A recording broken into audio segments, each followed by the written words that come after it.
Selamat siang. Ya, selamat siang kepada investors, fund managers, stakeholders dari Bahana Sekuritas dan di sektor keuangan, pasar modal, serta energi yang saya banggakan. Eh, Assalamualaikum warahmatullahi wabarakatuh. Eh, Perkenalkan, nama saya Satria Sambiantoro selaku Head of Research dari Bahana Sekuritas yang akan memoderasi sesi corporate access di siang hari ini eh, bersama Ibu Endang Nastaranti atau Ibu Asti selaku CFO dari PT PLN Indonesia Power dengan tema prospek dari energi hijau dan pembangkit listrik menuju net zero emission.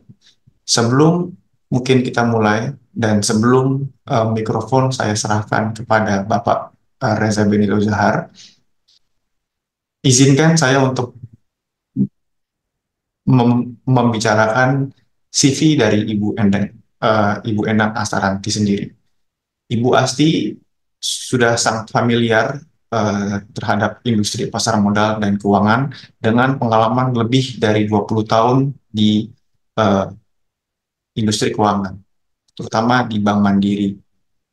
Terakhir, beliau sempat menjabat sebagai Direktur Sales and Product di PT Mandiri Manajemen Investasi di Aset Management. Kliennya Bahana Sekuritas juga ini Ibu Asti, dan terakhir sebagai Vice President dan Department Head di Distribution Strategy Group di PT Bank Mandiri Persero. PT PLN Indonesia Power ini sendiri adalah anak usaha dari PLN yang bergerak khusus di bidang pembangkit listrik. Akan sangat relevan jika nanti kita membahas mengenai energi terbarukan maupun kapasitas pembangkit maupun dari outlook sektor energi kepada Ibu Asti. Untuk mempersingkat waktu, saya menyerahkan waktu dan tempat kepada Bapak Reza Benito Zahar untuk memberikan keynote speech. Silakan, Pak. Terima kasih Pak Satria. Bismillahirrahmanirrahim. Assalamualaikum warahmatullahi wabarakatuh. Selamat pagi, salam sejahtera bagi kita semua.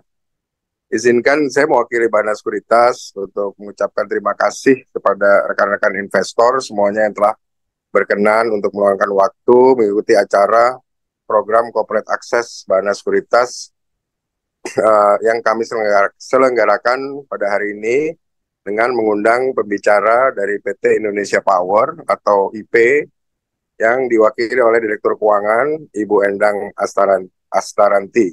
Selamat datang Bu Asti, terima kasih banyak Ibu telah berkenan untuk mengisi acara kami pada hari ini. Jadi program Corporate Access Bahana melalui webinar ini akan kami selenggarakan 1 kali seminggu sebagai sarana untuk berbagi informasi mengenai berbagai institusi, pemerintah, dan perusahaan baik yang berstatus emiten maupun yang masih merupakan perusahaan tertutup dari kalangan BUMN dan swasta di Indonesia.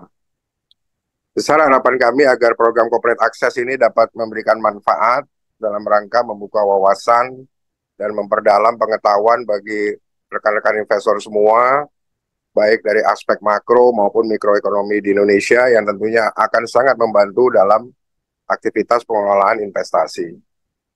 Demikian yang dapat saya sampaikan. Sekali lagi terima kasih Bu Asti dan semua investor.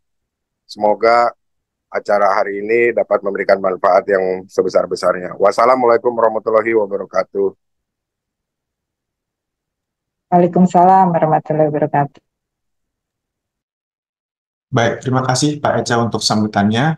Untuk mempersingkat waktu, saya serahkan ke Ibu Asti untuk memulai pembahasan kita di siang hari ini. Baik, terima kasih atas pembukaannya Pak Satria Sambiantoro. Assalamualaikum warahmatullahi wabarakatuh. Selamat pagi, yang terhormat Pak Reza Benito Zahar, panggilannya Pak Eca. Kawan lama nih Pak Eca, apa kabar Pak Eca? Kemudian Alhamdulillah sehat. ya, saya terinfo juga ada Pak Tulus Nababan juga hadir. Selamat pagi Pak Tulus. Dan tentu saja Bapak Ibu, investor, klien, dan juga mitra Bahana Sekuritas, peserta seminar yang saya hormati dan saya banggakan. Assalamualaikum warahmatullahi wabarakatuh. Sekali lagi terima kasih atas undangannya dari Bahana Sekuritas untuk saya dapat join ke acara Corporate Access ini. Bapak Ibu sekalian, barangkali tanpa menunda waktu, saya akan sedikit memberikan sharing terkait dengan pengembangan proyek energi terbarukan di PLN Indonesia Power. Nah, barangkali Bapak Ibu juga sudah aware semua ya bahwa topik terkait dengan pengembangan EBT ini sangat hangat saat ini karena memang salah satu dari strategi utama untuk kita dapat mencapai net zero emission tahun 2060 itu adalah pengembangan dari EBT. Nah, kenapa? Karena memang aktivitas utama yang menghasilkan emisi rumah kaca yang paling besar itu adalah salah satunya dari pembakaran bahan bakar fosil, di mana bahan bakar fosil ini banyak sekali digunakan oleh pembangkit listrik kita, terutama PLTU ya, pembangkit listrik tenaga uap itu mostly eh, bahan bakarnya itu adalah batu bara dan juga PLTG itu bahan bakarnya adalah gas.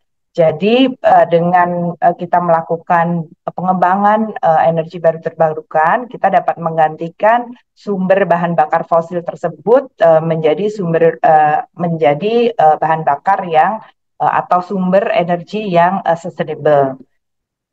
Kemudian juga selain itu ini juga sudah menjadi concern tidak hanya di level pemerintah atau di Indonesia tapi juga di seluruh dunia ya. Jadi program akselerasi untuk percepatan pengembangan EBT ini sangat-sangat menjadi concern di dunia. Oleh karena itu juga dari sisi financing atau funding itu banyak sekali yang ingin ikut membantu atau berkontribusi dalam pengembangan EBT ini karena memang tantangannya dalam pengembangan EBT ini sebenarnya dua ya Bapak Ibu. Yang pertama adalah dari sisi teknologi yang kita memang harus catch up karena sebelumnya kita fossil based, sekarang teknologinya harus berganti ke sustainable.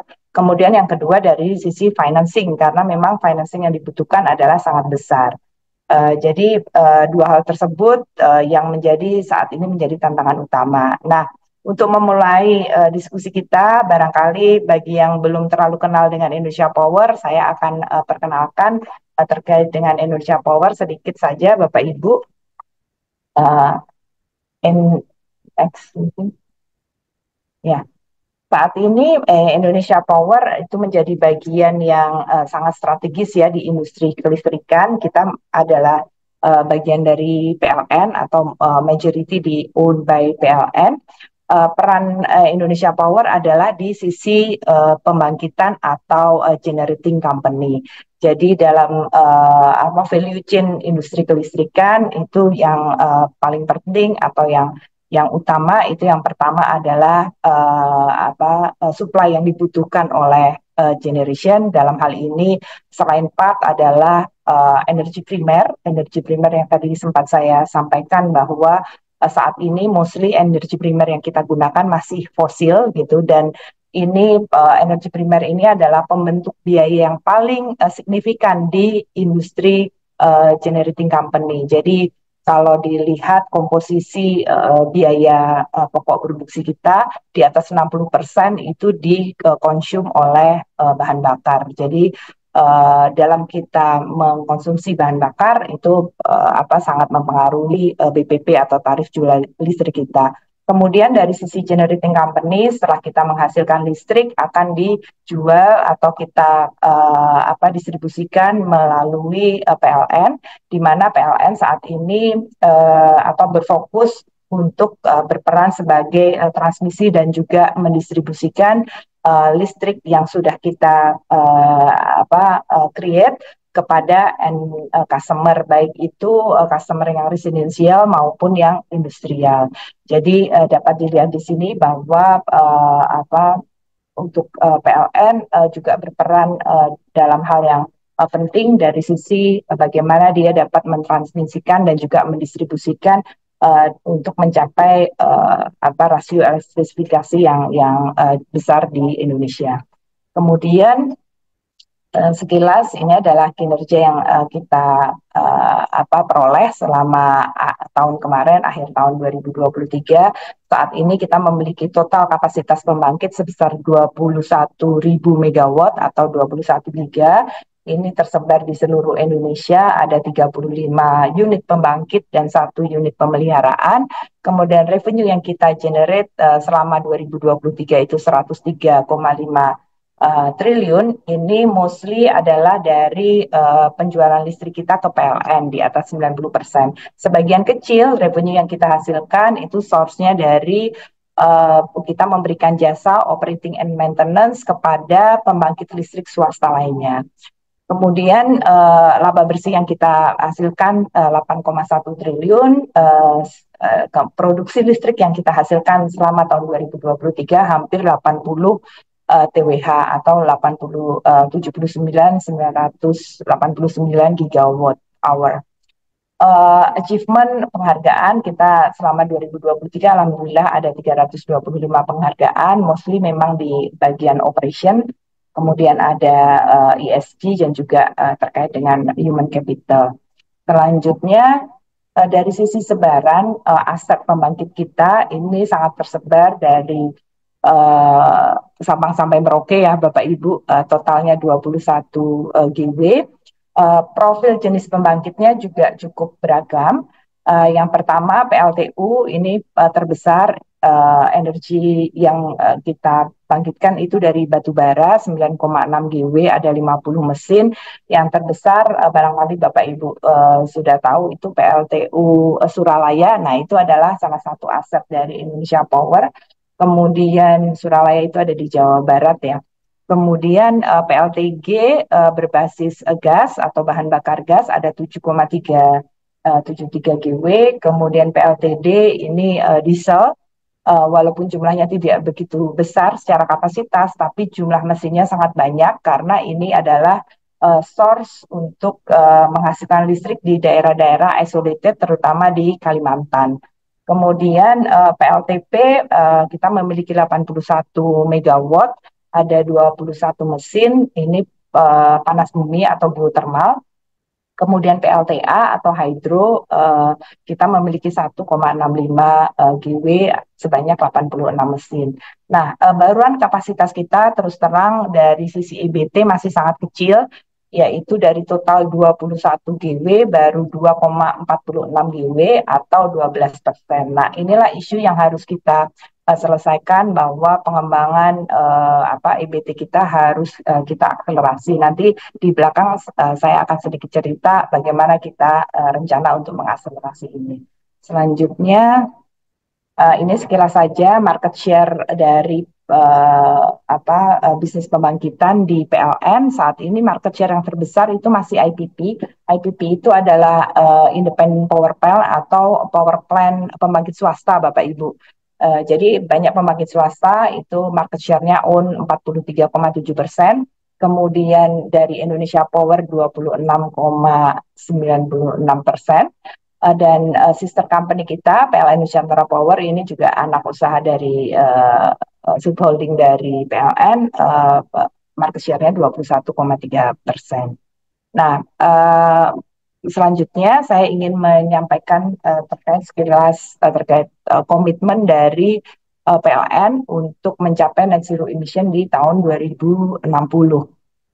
Nah, seperti yang kita ketahui semua bahwa komitmen ini juga sudah selaras atau inline dengan agenda besar pemerintah, mulai dari Presiden kita itu mengikuti COP21 di mana berkomitmen untuk mengurangi gas rumah kaca sebesar 29% dengan usaha sendiri atau 41% dengan bantuan dari luar di tahun 2030. Kemudian diikuti di COP26, ini juga komitmennya untuk mengakselerasi NZE di tahun 2060, dan terakhir kemarin di G20 di Bali. Nah, beberapa strategi untuk mencapai net zero emission di 2060 yang di state oleh PLN, antara lain yang pertama itu kita melakukan coal phase down di operasi PLTU. Coal phase down itu adalah kita mengurangi operasi dari PLTU Bapak Ibu. Jadi misalnya produksi PLTU Suralaya itu saat ini dengan kapasitas 2.400-an giga, itu lama-lama kita akan kurangin gitu. Di-combine atau hybrid dengan energi baru terbarukan yang masuk. Jadi seberapa cepat kita melakukan memasukkan energi baru terbarukan ke dalam sistem, itu akan mempercepat coal phase down dari PLTU yang kita miliki. Kemudian yang kedua, percepatan pengembangan EBT, khususnya untuk surya dan angin. Kenapa surya dan angin? Karena ini yang paling cepat dibandingkan dengan pengembangan PLTP dan juga geothermal dan juga air. Kemudian penggunaan teknologi yang lebih efisien, karena dengan teknologi yang lebih efisien ini akan mengurangi dekarbonisasi. Kemudian mendorong penggunaan EV dan kompor listrik karena source dari EV dan juga kompor listrik ini dapat kita hasilkan secara masif ya oleh PLN Group. Kemudian penerapan smart grid untuk mengatasi intermittent variable renewable energy. Karena sebagai informasi Bapak Ibu, untuk contohnya PLTS ya, pembangkit listrik tenaga surya dan juga PLTB Bayu, itu karena sinar matahari tidak ada 24 jam, jadi listrik yang kita hasilkan itu tidak stabil, tidak ada setiap saat. Beda dengan PLTU atau PLTG gitu ya, karena kita bisa melakukan pembakaran batu bara setiap saat 24 jam, jadi listrik yang dihasilkan adalah stabil. Namun berbeda dengan EBT, terutama di Surya dan juga Bayu, karena produksi dari source matahari dan juga angin itu tidak stabil, otomatis ada risiko intermittent. Gitu. Ada risiko ketidakstabilan listrik kita masuk ke dalam sistem. Untuk itu diperlukan satu teknologi supaya dapat memprediksi dan juga mengurangi ketidakkonsistenan terhadap listrik yang diproduksi. Untuk itu diperlukan teknologi, dalam hal ini smart grid, untuk mengatasi hal tersebut. Kemudian ya, ini sekilas saja tentang PLN Group, Bapak Ibu. Saat ini PLN memiliki 89 juta pelanggan, customer, baik itu industri maupun rumah tangga. Kemudian ada 275 juta yang sudah terlistriki. Kemarin juga PLN menghasilkan revenue yang cukup signifikan, hampir 500 triliun. Dan kapasitas pembangkit total yang dimiliki PLN dari ini konsolidasi ya, dari Indonesia Power, Nusantara Power, dan anak usaha yang lain, totalnya 72 giga. Kemudian transmisi yang sudah disediakan oleh PLN untuk melistriki seluruh Indonesia itu 71.000 kilometer. Dan juga ada beberapa kapasitas gardu induk dan gardu distribusi yang disediakan oleh PLN. Selanjutnya, karena PLN saat ini fokusnya ada di transmisi dan juga di distribusi, jadi ini adalah strategi bagaimana PLN dapat mendukung net zero emission. Di sini ada peta, Bapak Ibu, bahwa kebutuhan atau demand dari listrik dan juga supply dari pembangkit itu sebenarnya tidak seimbang. Contohnya misalnya di Sumatera itu banyak sekali potensi-potensi supply untuk energi baru terbarukan, terutama di air dan juga geothermal. Kemudian di Kalimantan banyak juga potensi surya dan juga air. Nah, ini antar daerah itu harus dihubungkan dengan transmisi supaya dapat menghubungkan antara supply dan juga demand yang ada. Nah, rencana dari PLN saat ini nantinya di Sumatera Jawa di nomor 1 itu akan memiliki interkoneksi transmisi. Jadi sistem kelistrikannya dapat keluar dan masuk antar pulau tersebut. Rencana di 2029 akan dibangun interkoneksi tersebut. Kemudian Kalimantan dan Jawa juga akan dilakukan interkoneksi pengembangan submarine. Kemudian Sumba, Bali, dan Jawa juga di nomor 3. Kemudian backbone Sulawesi ini masih antar Sulawesi karena saat ini di Sulawesi pun itu masih isolated. Antar provinsi itu tidak nyambung Bapak Ibu. Jadi nantinya akan dibuatkan interkoneksi di antar Sulawesi sendiri. Kemudian Sumatera Batam ini juga penting lakukan interkoneksi karena ini nanti akan unlock potensi bisnis kita untuk dapat impor ke listrik ke Singapura. Nah, masuk ke Indonesia Power, Bapak Ibu, yang akan kita lakukan pengembangan di sini, kita sebenarnya sudah memiliki roadmap untuk mencapai bagaimana kita mencapai karbon netral tersebut. Jadi kita saat ini memiliki emisi karbon dengan komposisi pembangkit yang kita miliki, kita menghasilkan emisi karbon sekitar 63,8 juta ton CO2. Nah, rencananya nanti di tahun 2060 kita akan menjadi karbon netral. Beberapa inisiatif yang kita kembangkan itu adalah yang pertama tadi membangun lebih banyak pembangkit EBT. Kemarin di tahun 2022 kita sudah membangun tapi masih kecil, masih 11,6 megawatt. Nanti ke depan sampai 2030 kita akan mengembangkan 5.000 megawatt atau 5 gigawatt untuk pengembangan energi baru terbarukan. Kemudian yang kedua, inisiatif yang kedua yang tadi sempat saya sampaikan terkait dengan coal phase down. Jadi nantinya PLTU yang berbahan bakar coal nanti akan kita kurangi produksinya sampai nanti umur ekonomis dari PLTU tersebut berakhir. Jadi nanti di tahun 2050-2060 itu akan naturally retire sekitar 5,2 gigawatt coal fire power plant. Kemudian selain itu, meanwhile kita akan menerapkan co-firing biomasa. Ini adalah inisiatif yang ketiga. Jadi walaupun saat ini kita masih membakar batu bara, tapi pembakarannya kita akan mix dengan biomasa. Contohnya lagi saya sampaikan di beberapa PLTU kita seperti Suralaya itu sebagian juga sudah kita lakukan co-firing dengan biomass. Di Kalimantan itu bahkan sudah uji coba 100% menggunakan biomass itu secara teknologi itu bisa dilakukan. Jadi hal ini kita lakukan untuk mengurangi carbon emission di coal fire plant itu sendiri. Kemudian penerapan CCS atau CCUS ini adalah carbon capture. Saat ini masih studi dan proyek karena memang teknologi ini masih sangat mahal secara komersial.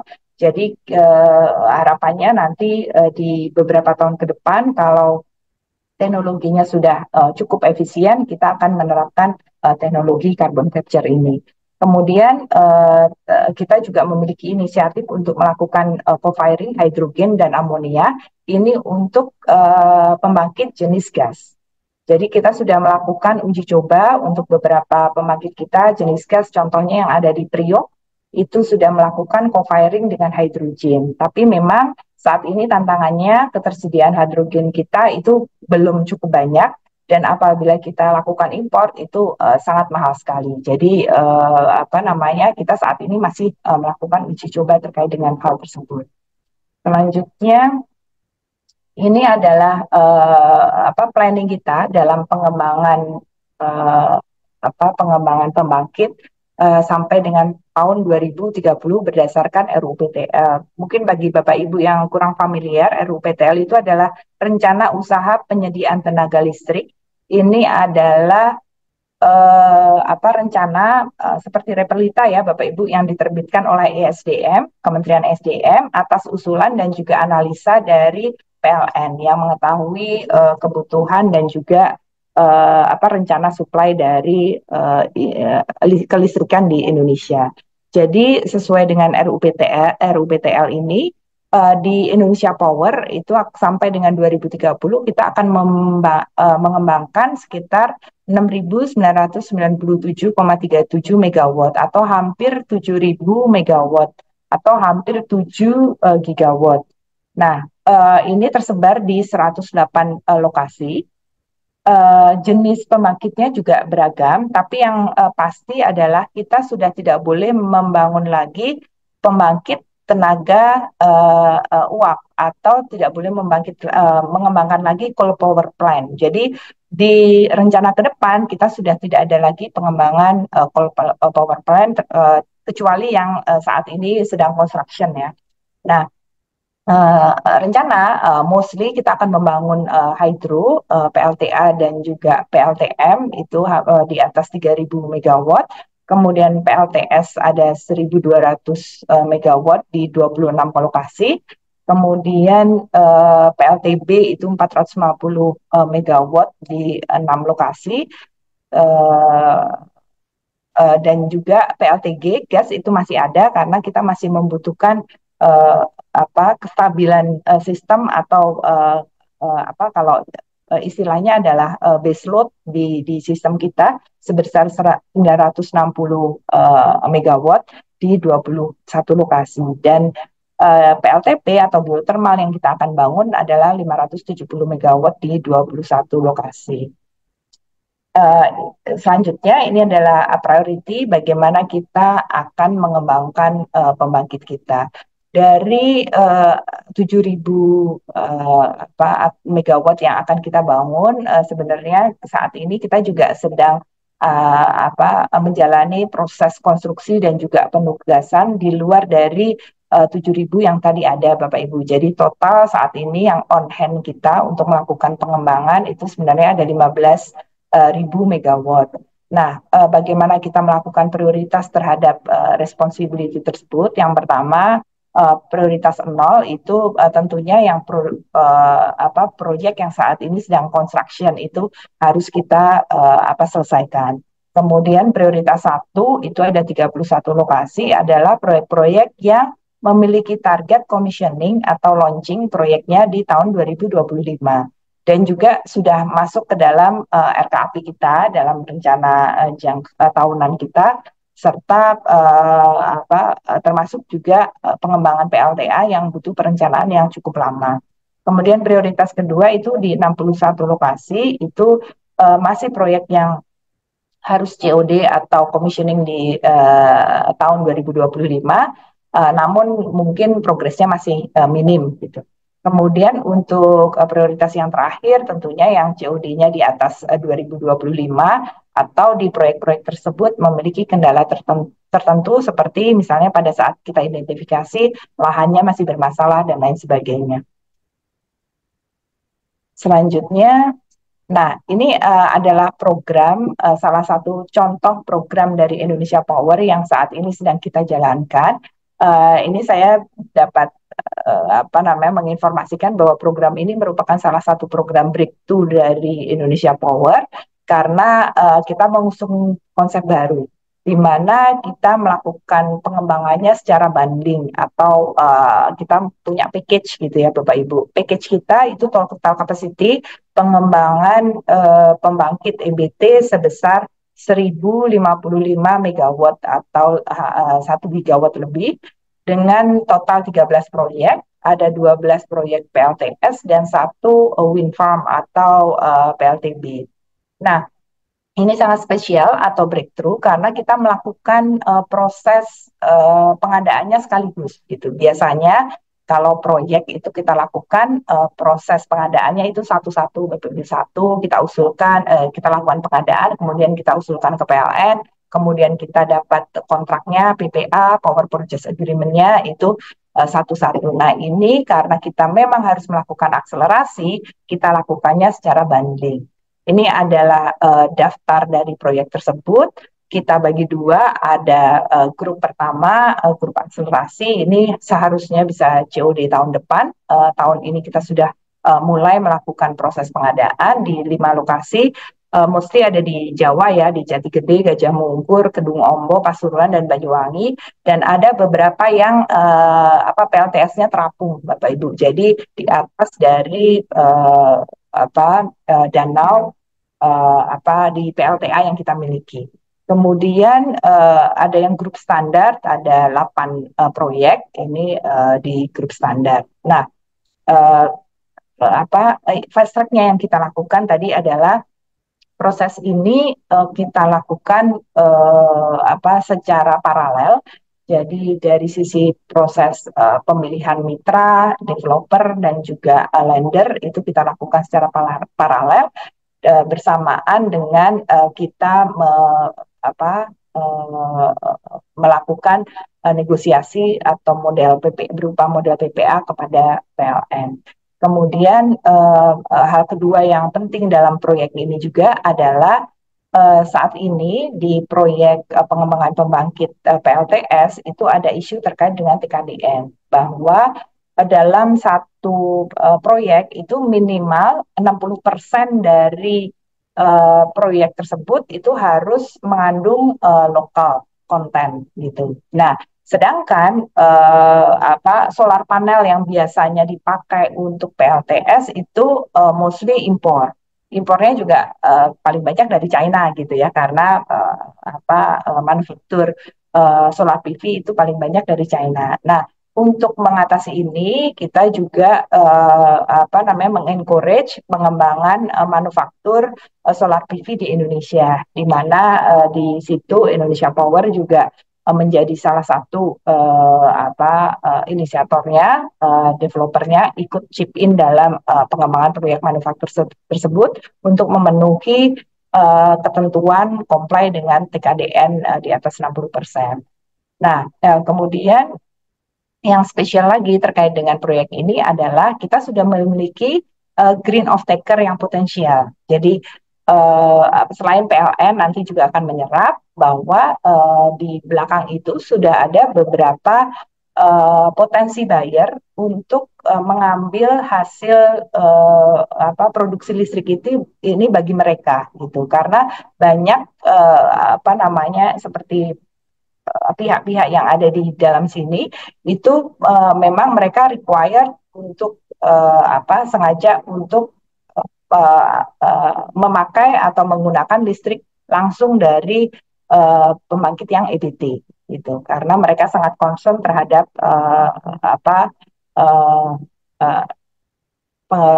target net zero emission di 2060.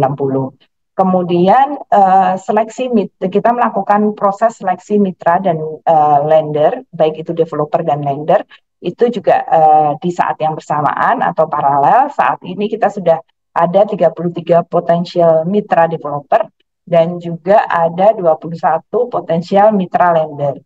Di mana nanti kalau dari sisi financing ini kita akan melakukan pendanaannya melalui project financing dengan skema stable financing karena kita yang mencarikan lendernya. Nah, selanjutnya mungkin ini slide terakhir bahwa kita memiliki skema, coba ada skemanya nggak? Kita memiliki skema untuk pengembangan. Jadi dalam melakukan pengembangan EBT ini kita dibagi menjadi 3 skema. Yang pertama kita lakukan full equity menggunakan modal dari PLN Indonesia Power. Kemudian yang kedua kita bermitra atau melakukan co-investment dengan mitra strategis, di mana kita own 51% dari proyek tersebut. Dan yang ketiga, kita masuk sebagai minority shareholder di proyek tersebut. Nah, bedanya Bapak Ibu, kalau kita full equity 100%, ini biasanya untuk proyek-proyek penugasan dari PLN yang memang ini khusus diperuntukkan hanya khusus untuk Indonesia Power. Biasanya juga ini proyek ini kurang bankable gitu ya, karena barangkali mungkin ini ada di isolated dan segala macam, jadi memang harus kita danai pakai equity kita. Kemudian kalau kita menggunakan skema GV di mana kita 51%, ini kita gunakan skema ini kita encourage ya, karena keterbatasan dari modal yang kita miliki juga, dan juga keterbatasan teknologi yang kita miliki, sehingga kita butuh mitra developer untuk dapat berpartisipasi dengan kita. Biasanya skemanya adalah untuk project financingnya 70%, kemudian 30% dari equity. Kemudian di equity sendiri biasanya kita juga punya opportunity untuk memiliki untuk mendisburse 40% dari cash, kemudian kita buka juga untuk mezzanine financing di 60%-nya, sehingga total equity yang kita butuhkan itu 50% dari 40 dan 30%-nya, sehingga dari ilustrasi ini dapat digambarkan bahwa walaupun project cost-nya besar gitu ya, ini contohnya project cost-nya 1000 miliar atau 1000 juta US dollar, kita hanya membutuhkan 61 juta US dollar untuk mendanai project tersebut. Gitu. Begitu juga untuk yang minority itu juga tentunya cash untuk equity yang dibutuhkan itu tidak sebesar dari total project cost, karena kita hanya memiliki 35 dari share share dari project tersebut. Gitu.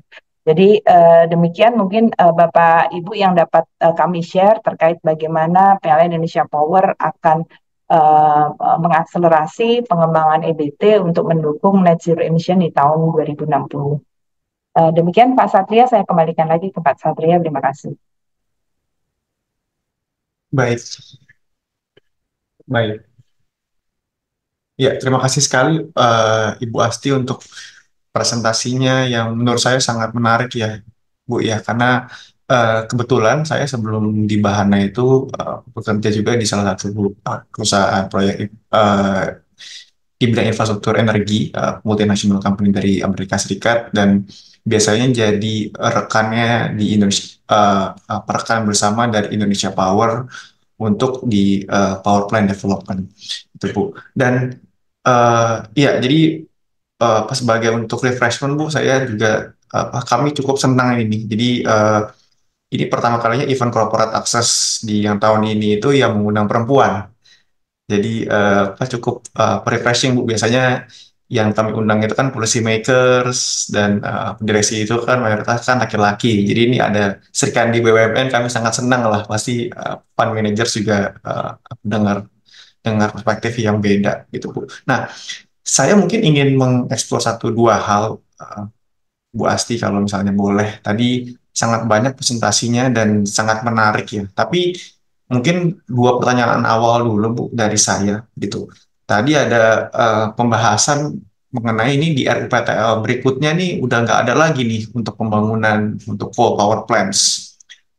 Dan uh, dua dua pertanyaan dari saya ini terkait dengan development dari uh, uh, renewable energy ke depan. Yang pertama ini adalah mengenai technical capacity, Bu. Kan kalau misalnya Indonesia Power itu misalnya engage di geothermal gitu, ataupun di solar power plants atau di wind turbines power plants, itu kan biasanya secara technical capacity dan pengoperasiannya kan cukup beda ya. Jadi bagaimana ke depannya untuk memastikan operational challenge dari pembangkit listrik energi terbarukan seperti ini. Itu yang pertama, Bu.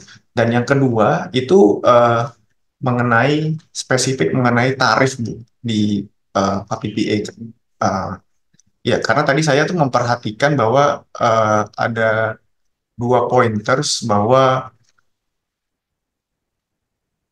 yang pertama ini adalah kan kita semua tahu Bu ya kalau misalnya transisi dari PLTU gitu, atau chip atau fossil fuel energies yang mungkin biasanya tarifnya bisa 24 sen per kilowatt hours, kalau ditransisikannya ke geothermal atau ke solar power plant gitu atau ke wind turbines, sepemahaman saya bisa tarifnya bisa 8 hingga 12-13 gitu Bu. Bagaimana ini persiapannya dan outlook-nya ke depan, karena misalnya itu tadi kan akan dibangun 6 gigawatt ya Bu ya dalam 10 tahun ke depan gitu. Kalau misalnya semuanya itu dalam bentuk energi terbarukan, pasti yang dari sisi yang off-taker itu dari yang PLN maupun yang dari yang swasta juga pasti akan adapt to the higher PPA tariffs going forward?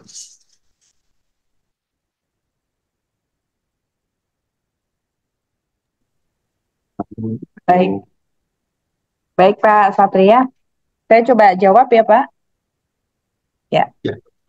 Jadi yang pertama terkait dengan tantangan technical capacity. Jadi uh, yang pertama memang secara majority pembangkit kita saat ini fosil base ya Pak ya, baik itu PLTU maupun PLTG. Tapi selain daripada itu, kita sebenarnya kalau untuk kita kasih contoh ya misalnya geothermal.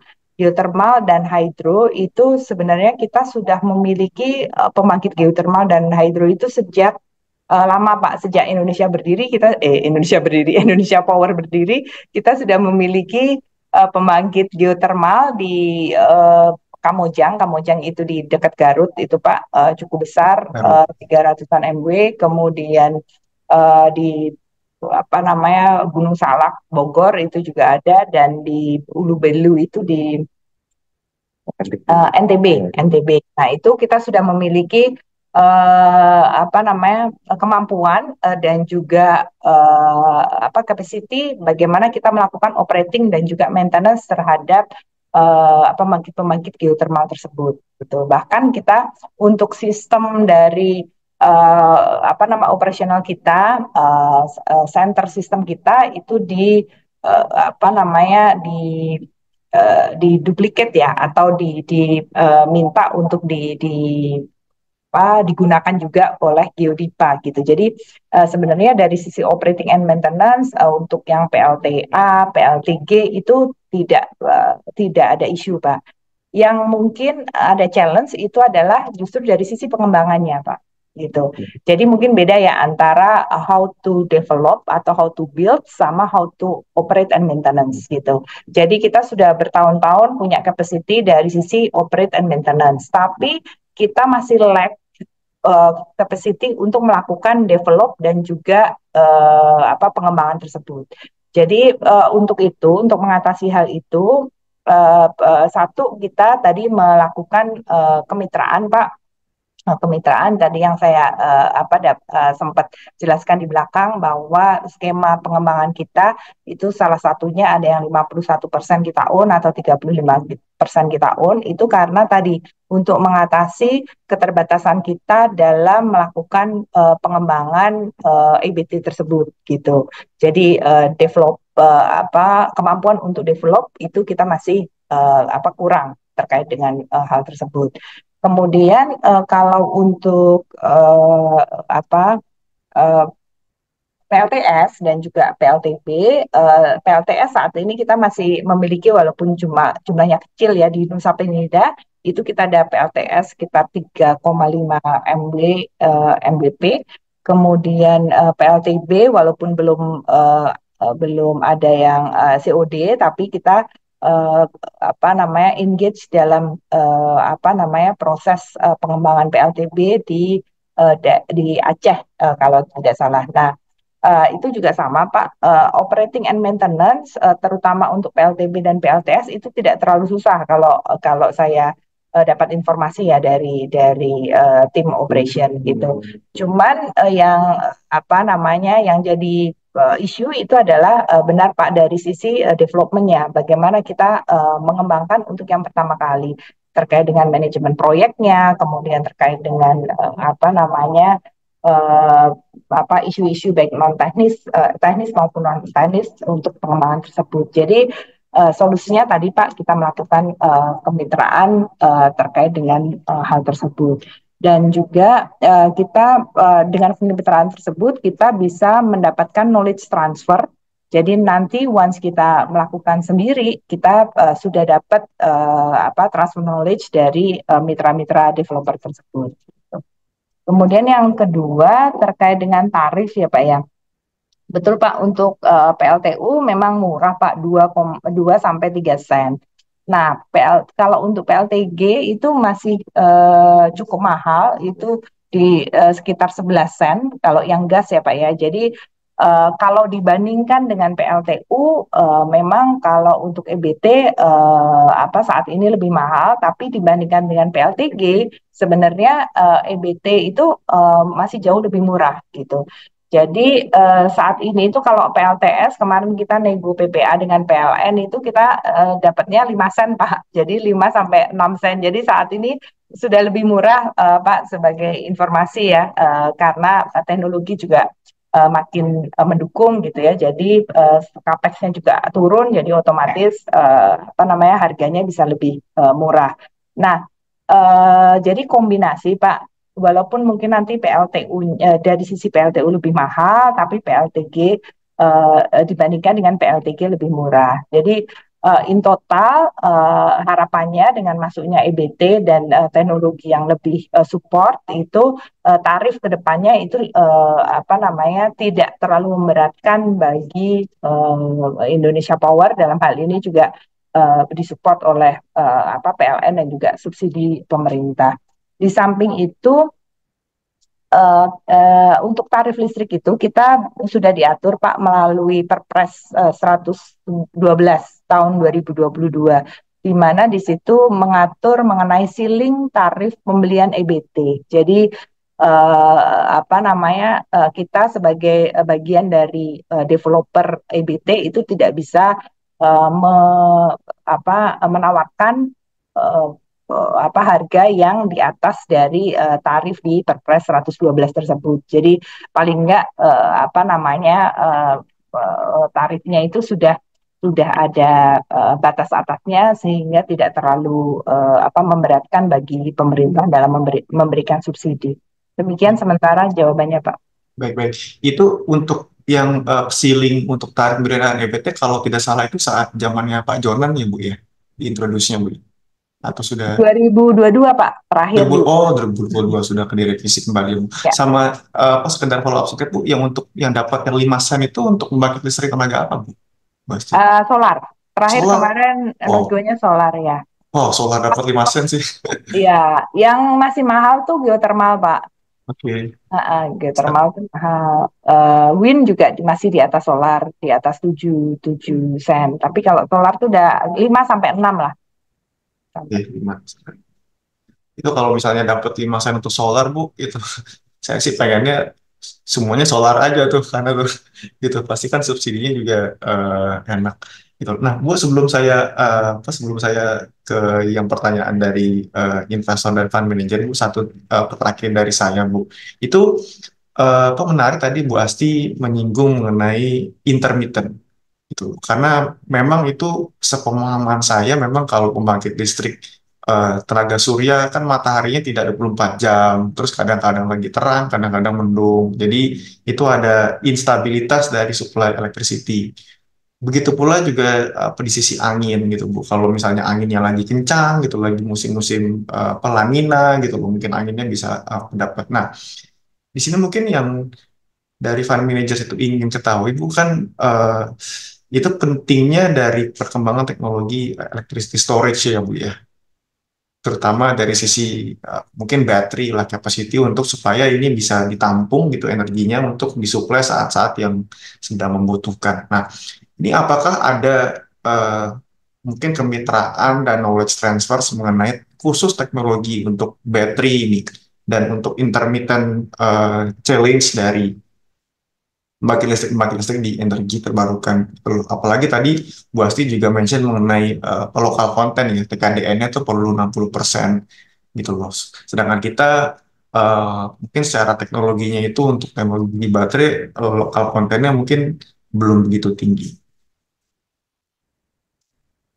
Ya, betul sekali Pak Satria, itu challenge tersendiri ya terkait dengan intermittent. Jadi kalau secara teknologi yang bisa membantu untuk isu tersebut, satu tadi benar terkait dengan baterai, yang kedua smart grid gitu. Kalau untuk baterai saat ini contohnya yang sudah kita gunakan itu di Nusa Penida Pak. Jadi PLTS kita itu yang 3,5 MW tersebut itu saat ini dilengkapi dengan baterai. Jadi di sana sebenarnya ada 2 pembangkit untuk support Nusa Penida karena masih isolated ya. ada diesel dulu sebelum ada PLTS, ada diesel dan ada PLTS itu sendiri. Ini PLTS-nya baru. Jadi pada saat siang hari itu kita banyak menggunakan PLTS, kemudian nanti pas malam hari dieselnya yang bekerja gitu. Nah,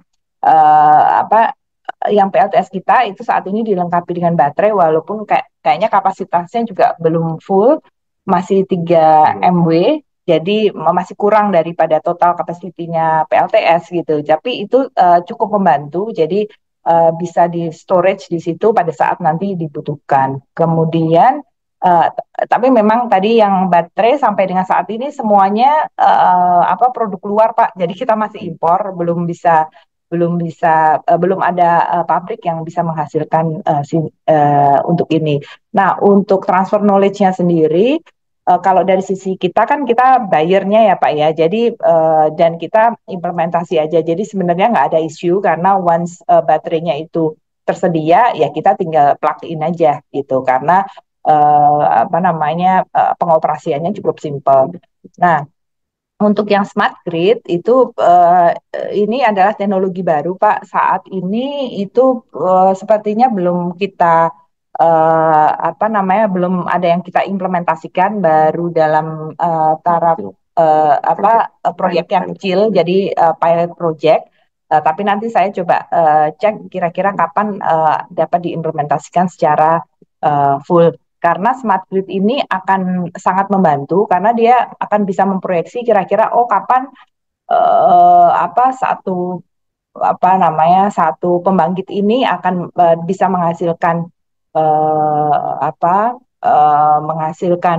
listrik yang lebih banyak gitu ya. Jadi dia akan menyimpan lebih banyak. Kemudian kapan kira-kira akan disalurkan dengan kebutuhan yang menyesuaikan dengan beban yang ada. Jadi selain tadi baterai, smart grid itu sangat sangat diperlukan untuk ini. Baik, baik. Terima kasih sekali Bu Asti untuk jawabannya yang komprehensif.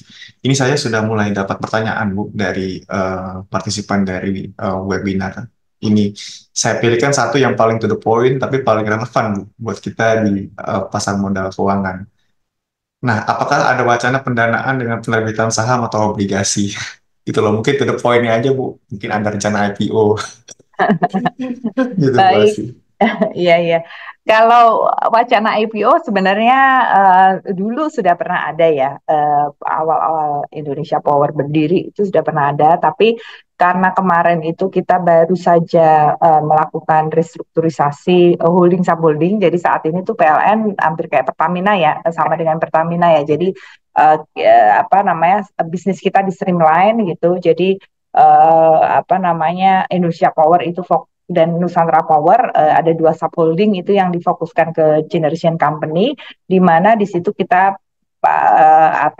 ditambah aset juga. Jadi PLN sekarang tidak full aset pembangkit sama sekali, kecuali yang di beberapa tempat yang di 3T ya, itu masih dimiliki PLN, tapi di luar itu sudah ditransfer ke seluruhnya ke PLN Indonesia Power dan juga Nusantara Power. Nah, karena adanya restrukturisasi ini, jadi terkait dengan rencana penerbitan saham itu kita juga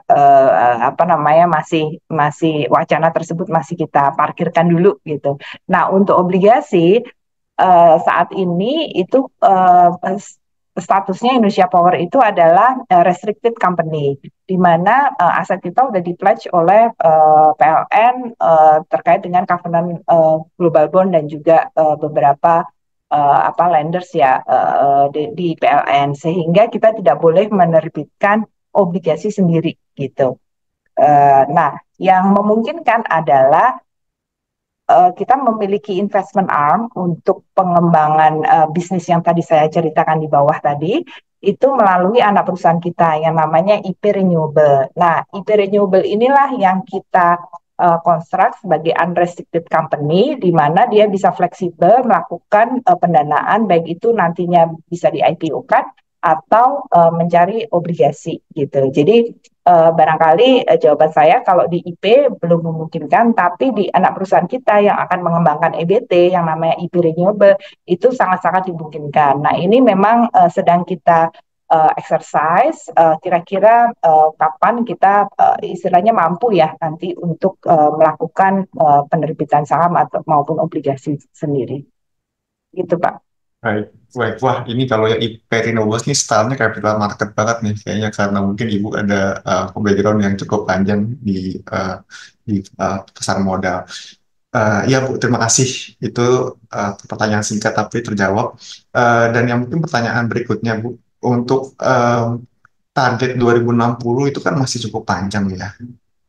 Apakah ada short term target seperti misalnya 2030 untuk coal phase down itu seperti apa? Dan target pengurangan PLTU setara uh, gigawattnya itu berapa dan dengan investment cost yang lebih tinggi untuk renewable energy, apakah harga pengembangan yang mahal ini akan translate dengan naiknya harga listrik gitu loh. Baik, pertanyaannya cukup komplit. Jadi untuk short term target 2030 ada Bapak Ibu. Jadi short term target yang 2030 tadi kita ada pengembangan EBT sebesar sekitar 5 gigawatt.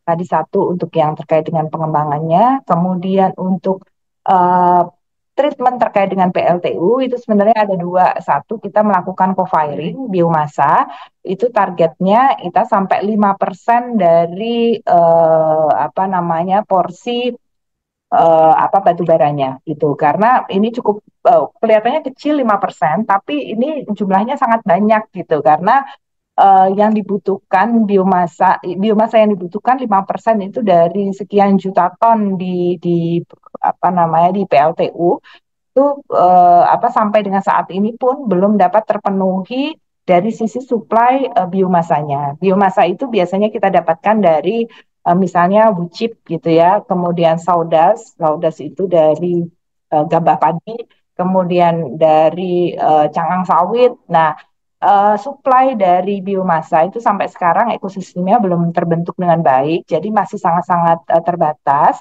Tapi kita dorong untuk meningkatkan co-firing sampai dengan 2030 itu kalau bisa ya di atas 5%. Saat ini masih di angka 1-2%. Nah, kemudian selain itu untuk coal phase down yang kita akan kurangi itu secara bertahap sampai dengan 2030, tapi again ini tergantung dari kecepatan masuknya EBT gitu. Jadi karena pada saat kita melakukan penurunan kapasitas produksi dari PLTU seharusnya diimbangi dengan masuknya EBT di dalam sistem gitu. Jadi di PLN sendiri juga pasti akan mempertimbangkan hal tersebut supaya tidak ada efek terkait dengan kekurangan electricity dan lain sebagainya. Nah, untuk pengembangan PLTS sekarang masih jadi fokus Bapak Ibu sampai dengan tahun 2030 karena konstruksinya itu cukup cepat ya dibandingkan dengan yang lain-lain. Biasanya 1,5 tahun itu sudah bisa commissioning atau sudah bisa launching lah produk. Demikian. Baik, terima kasih Bu Asti. Mungkin untuk kali ini saya ingin memberikan kesempatan bagi audiens yang hadir di Zoom bisa langsung raise hand untuk bertanya ke Ibu Asti.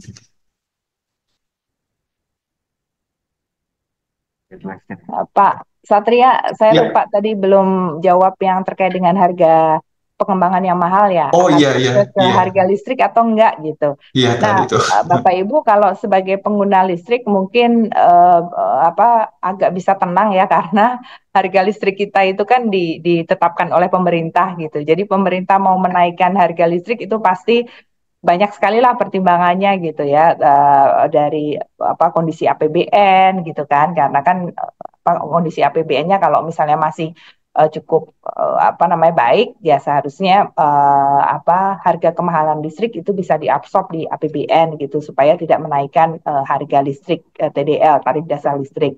Ada juga pertimbangan politik gitu ya. Cuma saya nggak akan bicara ini karena saya nggak terlalu ngerti politik. Mungkin Mas Satria lebih ngerti gitu ya. Kenapa harga listrik masih ditahan nggak naik gitu ya. Jadi banyak sekali pertimbangan. Jadi kalau dari sisi end user, saya rasa dengan apa namanya kenaikan biaya produksi untuk listrik tersebut, mungkin barangkali tidak terlalu worried. Cuman dalam hal ini kita juga sama pemerintah kan tadi ada cap cap harga ya, jadi kita nggak bisa menerapkan atau menawarkan harga listrik yang mahal, yang terlalu mahal gitu. Jadi kita di encourage untuk melakukan efisiensi baik dari sisi capex maupun opex supaya harga listrik yang kita tawarkan itu tidak melebihi cap dari ketentuan yang ditawarkan oleh atau yang ditetapkan oleh Kementerian SDM tersebut. Terima kasih. Baik, baik. Eh, Bu, sama tadi saya tuh follow up singkat yang terkait kan tadi ada cooperation dengan partner saya Bu ya. Jadi itu bukan hanya PLN yang menjadi off taker. Tadi kan Ibu bilang 90% ya Bu ya sekarang masih dijual ke PLN, 10%-nya itu di off taker swasta. Tadi ada list-list namanya juga. Kalau dari arahnya Indonesia Power sendiri Bu, yang dari yang swasta itu apakah akan diperbesar share-nya di sisi Ya. penjualan listrik Bu? Ya, mungkin Pak Satria, saya klarifikasi sedikit ya. Jadi yang revenue dari swasta itu bukan jualan listrik, tapi kita memberikan jasa OM, jasa operating and maintenance. Jadi misalnya yang di swasta punya pembangkit ya, misalnya pembangkitnya milik Sinarmas gitu ya, atau miliknya Pertamina atau miliknya IPP manapun lah. Nah, mereka yang memiliki aset tersebut, tapi operating and maintenance-nya diserahkan oleh Indonesia Power Baik, gitu. baik. Jadi revenue yang kita hasilkan itu dari jasa operating and maintenance. Tapi kalau jualan listriknya seluruhnya ke PLN. Oh, baik-baik. Soalnya saya notice Bu, kalau nggak salah tuh ada berita di awal tahun atau tahun lalu, itu ada pembangkit listrik yang baru untuk produksi listrik di Singgi yang di Batam, itu tarifnya bisa 20-30 yang dijual ke Singapura itu Bu. Jadi saya kira, wah ini ada swasta, apakah nanti jadinya bisa jadi another source of revenue buat Indonesia Power? Rupanya enggak Bu ya. Ya, tapi bisa aja Pak, itu jadi potensi bisnis karena saat ini untuk yang captive itu modelnya captive Pak. Jadi yang tidak dijual ke PLN itu berarti dipakai sendiri gitu. Misalnya untuk pabrik gitu ya, itu kan captive untuk kepentingan pabrik itu sendiri gitu. Jadi misalnya smelter gitu ya, kita membangun pembangkit khusus untuk smelter gitu. Jadi itu seluruh produksi listriknya itu dipergunakan untuk operasi dari smelter tersebut. Nah, tarifnya itu bisa bebas, Pak, karena itu Hmm. B2B gitu. Dan tidak masuk ke gridnya PLN. Kalau masuk ke gridnya PLN, karena itu bisa dikonsum ke masyarakat, itu harus sesuai dengan tarif yang sudah ditentukan ya dari PLN melalui PPA-nya. Tapi kalau captive tadi itu bisa bebas, Pak, tergantung negosiasi dengan B2B dengan pemilik dari proyek tersebut gitu. Baik, baik, Bu. Terima kasih untuk klarifikasinya. Karena memang betul Bu Asti yang tadi dibilang, itu kalau nggak salah power plant untuk produksi pabrik kaca dari Tiongkok itu pada sini, dan ada yang diekspor ke Singapura, kalau nggak salah, dengan tarifnya 20-30 cents per kilowatt hour. Mungkin pertanyaan terakhir nih, Bu Asti, dari kami, sebelum kami tutup. Mungkin saya bacakan, perkenalkan saya Hesti Lipuring Tias dari BPKH. Saya sangat tertarik, Bu, mengenai pembahasan bagian PLTG berbasis biomasa. Sebelumnya telah dipaparkan bahwa yang sudah menerapkan berbasis biomasa ini di Papua dan Suralaya. Izin bertanya, biomasa tersebut dari apa dan berapa energi yang dihasilkan dari konversi gas ke listrik ini? Itu yang pertama. Yang kedua, kemudian apakah ada prospek pengembangan PLTG berbasis biomasa di Riau dan Kalimantan? Mengingat daerah tersebut menghasil sawit dan memungkinkan untuk dapat mengolah limbah sawit yang dihasilkan. Wah, bagus pertanyaannya dulu. Ya, terima kasih Mbak Hesti. Ini kayaknya passion ke biomasa ya, gitu, atau punya pabrik biomasa. Jadi untuk biomasa ini sebenarnya tidak hanya di Suralaya, mungkin bukan Papua ya Bu Hesti, tapi di Kalimantan justru. Jadi di Suralaya, kemudian di beberapa pembangkit listrik di Indonesia Power yang ada di Jawa, seperti di Cilacap, di Adipala itu juga sudah pakai, kemudian di Labuan yang di Cilegon itu juga pakai. kemudian di beberapa lokasi juga pakai. Selain itu di Kalimantan dan di sebagian Sumatera itu juga sudah menggunakan biomasa walaupun porsinya masih kecil. Jadi potensi untuk tadi ada pertanyaan yang Riau dan Kalimantan seperti apa? Benar sekali karena di sana ada produksi cangkang sawit. Memang hal ini menjadi salah satu prioritas kita ya lokasinya supaya dapat kita lakukan co-firing. Namun ada beberapa pertimbangan dalam kita melakukan co-firing, Bu Esti. Yang pertama adalah terkait dengan teknologi yang digunakan oleh PLTU tersebut gitu. Jadi ada PLTU yang jenis pembakarnya atau jenis boilernya itu bisa makan semuanya gitu ya, bisa 100% itu makan biomasa gitu. Ada yang cuman bisa terbatas karena memang didesain hanya untuk batu bara gitu. Jadi satu itu yang kita pertimbangkan selain tadi lokasi dari suplai biomasanya adalah dari sisi teknologi yang digunakan oleh PLTU itu sendiri gitu. Kemudian energi yang dihasilkan berapa gitu ya. Biasanya memang kalori energi yang dihasilkan oleh biomasa itu lebih rendah daripada batu bara gitu. Jadi kalau batu bara itu misalnya kalorinya itu rata-rata kalau di Suralaya misalnya ya, batu bara itu menghasilkan kalori bisa sekitar 4 ribuan gitu ya, 4.200 kalori. Kalau biomasa itu biasanya di bawah 3.000. Jadi dari sisi bayangannya adalah 1 kilogram biomasa itu menghasilkan kalori yang lebih rendah dibandingkan dengan 1 kilogram batu bara gitu. Jadi otomatis biomasa yang dibutuhkan jauh lebih besar gitu dibandingkan batu bara. Kalau hitung-hitungannya 1 kWh itu dibutuhkan 1,5 sampai 1,7 kilogram biomasa gitu.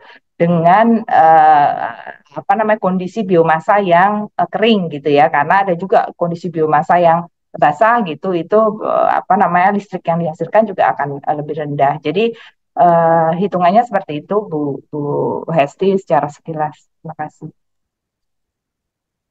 Baik, terima kasih untuk jawabannya, Ibu Asti. Sebelum kita tutup, mungkin 2-3 kalimat penutup dari Bu Asti uh, mengenai tema besar kita hari ini. Ya, terima kasih untuk tadi partisipasinya ya dari peserta seminar. Mudah-mudahan ini menjadi bermanfaat buat semua dan kami berharap dukungannya untuk dapat mensupport kami Indonesia Power dan juga PLN secara grup mencapai net zero emission melalui program-program kita. Nah, untuk pengembangan EBT ini tentunya tadi yang sudah sempat saya singgung, dua challenge yang besar kita hadapi adalah dari sisi teknologi dan juga dari finance. Nah, di sini barangkali Bapak Ibu investor dari Bahana, apabila nanti ke depan kita ada kebutuhan terkait dengan pendanaan melalui produk-produk capital market gitu ya, terutama ya Pak Satria, nanti kita akan reach out ke Bapak Ibu semua dan juga mohon dukungannya. Terima kasih.